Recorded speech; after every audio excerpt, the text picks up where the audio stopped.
Hi hello എല്ലാവർക്കും D V designs by വിദ്യയിലേക്ക് സ്വാഗതം. ഞാൻ വിദ്യ. നമ്മളിന്ന് നോക്കാൻ പോകുന്നത് സ്റ്റിച്ചിങ് അല്ല, പകരം നമ്മുടെ ഈ ആരി നീഡിൽ ഹാൻഡിൽ ചെയ്യാൻ മിക്കവാറുള്ളവർക്കും ബുദ്ധിമുട്ടായിരിക്കും. കാരണം അപ്പോൾ നമുക്ക് അതിന് എങ്ങനെ പരിഹാരം കണ്ടെത്താമെന്ന് വെച്ചാൽ, നമുക്ക് ഈ പേന ഉപയോഗിച്ചിട്ട് നമുക്ക് അതിനുള്ള പരിഹാരം കണ്ടെത്താം. ഇതുപോലത്തെ ടുലിപ്പിൻ്റെ നീഡിലൊക്കെ അതിൻ്റെ സെൻറ്ററിലായിട്ട് ഒരു പരന്ന ഭാഗമുണ്ട്. അത് നമുക്ക് അങ്ങോട്ടും ഇങ്ങോട്ടും തിരിക്കാൻ വേണ്ടിയിട്ട് ഭയങ്കര പ്രയാസമായിരിക്കും ആദ്യമായിട്ട് ചെയ്യുന്നവർക്ക്.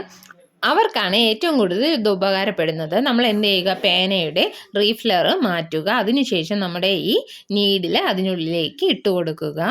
ശേഷം നമുക്ക് കുറച്ച് സ്പേസ് ഉണ്ട്, ആ സ്പേസിലേക്ക് എന്തെങ്കിലും വേസ്റ്റ് പേപ്പർ, ന്യൂസ് പേപ്പറോ അങ്ങനെ എന്തെങ്കിലും കുഞ്ഞായിട്ട് ഇങ്ങനെ ജസ്റ്റ് ഒന്ന് അതൊന്ന് ചുരുട്ടി അതിനകത്തേക്ക് ഒന്ന് ഇട്ട് കൊടുക്കുക. ജസ്റ്റ് ഒന്ന് ഒരു നീഡിലിൻ്റെ ബാക്ക് സൈഡോ അല്ലെങ്കിൽ സൂചിയോ അങ്ങനെ എന്തെങ്കിലും വെച്ചിട്ട് ഇതുപോലെ എന്ത് ചെയ്യുക, ടൈറ്റാക്കി കയറ്റി കൊടുക്കുക. അപ്പോൾ ഇനി നമുക്കിതിൽ കുറച്ചുകൂടെ കയറ്റാനുണ്ട്. അപ്പോൾ ശകലവും കൂടെ ഒന്ന് വെച്ച് കൊടുക്കാം. അപ്പോൾ നമുക്ക് ഏത് പേനയിൽ വേണമെങ്കിലും ഇങ്ങനെ ചെയ്തെടുക്കാവുന്നതേ ഉള്ളൂ. ഇതാ കണ്ടോ, ഇതുപോലെ ജസ്റ്റ് ഒന്ന്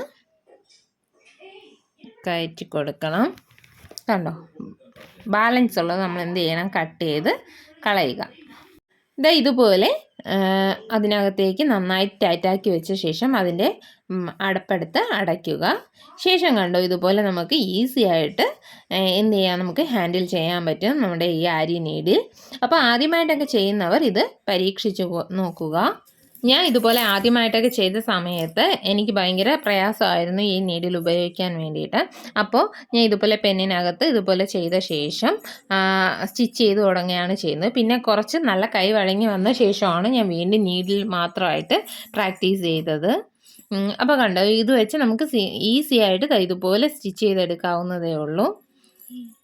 കണ്ടോ, നമുക്ക് ആ നീഡിൽ വെച്ച് ചെയ്യാൻ പാടെന്ന് വെച്ചാൽ ആ പരന്ന സൈഡ് ഉള്ളതുകൊണ്ട് ജസ്റ്റ് പെട്ടെന്ന് ഇങ്ങനെ തിരിച്ചെടുക്കാൻ പറ്റില്ല. അതുകൊണ്ടാണ് നമുക്ക് പാടായിട്ടുള്ളത്.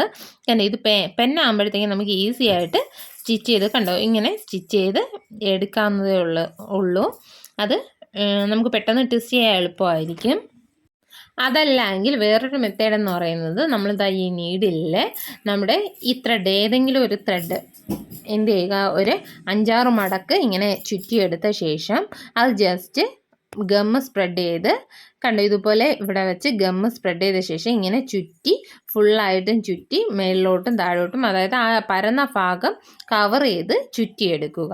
ഫുള്ളായിട്ട് ഇങ്ങനെ ചുറ്റി, അതായത് നീഡിലിൻ്റെ ഭാഗം കാണാതെ ഒരു അതായത് റൗണ്ട് ഇതായിട്ടിരിക്കാൻ വേണ്ടിയിട്ട് ഫുള്ളായിട്ട് ചുറ്റിയെടുക്കുക. അപ്പോഴത്തേക്ക് നമുക്ക് അത് ഉപയോഗിക്കാൻ സാധിക്കും. അങ്ങനെ ചെയ്യുന്നവരും ഉണ്ട്. പക്ഷേ അതിനേക്കാളൊക്കെ ഏറ്റവും ബെറ്റർ ആയിട്ടുള്ളത് ഇതാണെന്നാണ് തോന്നുന്നത്, പേന വെച്ച്. പിന്നെ ഓരോരുത്തർക്കും ആദ്യം ഏതാണോ ഉപയോഗിച്ച് ചെയ്യുന്നത് അതായിരിക്കും വാക്ക്. അപ്പോൾ നിങ്ങളിൽ ആർക്കെങ്കിലും ഇത് ഉപകാരപ്പെടുന്നുണ്ടെങ്കിൽ ഉപകാരപ്പെടട്ടെ എന്ന് വിചാരിച്ചിട്ടാണ് ഈ വീഡിയോ ചെയ്തത്. അപ്പോൾ ഇന്നത്തെ ഈ വീഡിയോ എല്ലാവർക്കും ഇഷ്ടപ്പെട്ടെന്ന് വിചാരിക്കുന്നു. ഇഷ്ടപ്പെട്ട ലൈക്ക് ചെയ്യാനും ഷെയർ ചെയ്യാനും കമൻറ്റ് ചെയ്യാനും മറക്കരുത്. ആദ്യമായിട്ടാണ് എൻ്റെ ചാനൽ കാണുന്നതെങ്കിൽ സബ്സ്ക്രൈബ് ചെയ്യുക. തൊട്ടടുത്തുള്ള ബെല്ലൈക്കൺ കൂടി എനേബിൾ ചെയ്യുക. എങ്കിൽ മാത്രമേ ഞാൻ ഇടുന്ന വീഡിയോസിൻ്റെ തുടർന്നുള്ള നോട്ടിഫിക്കേഷൻ നിങ്ങൾക്ക് ലഭിക്കുകയുള്ളൂ. അടുത്തൊരു വീഡിയോയുമായി കാണുന്നത് വരെ ബൈ.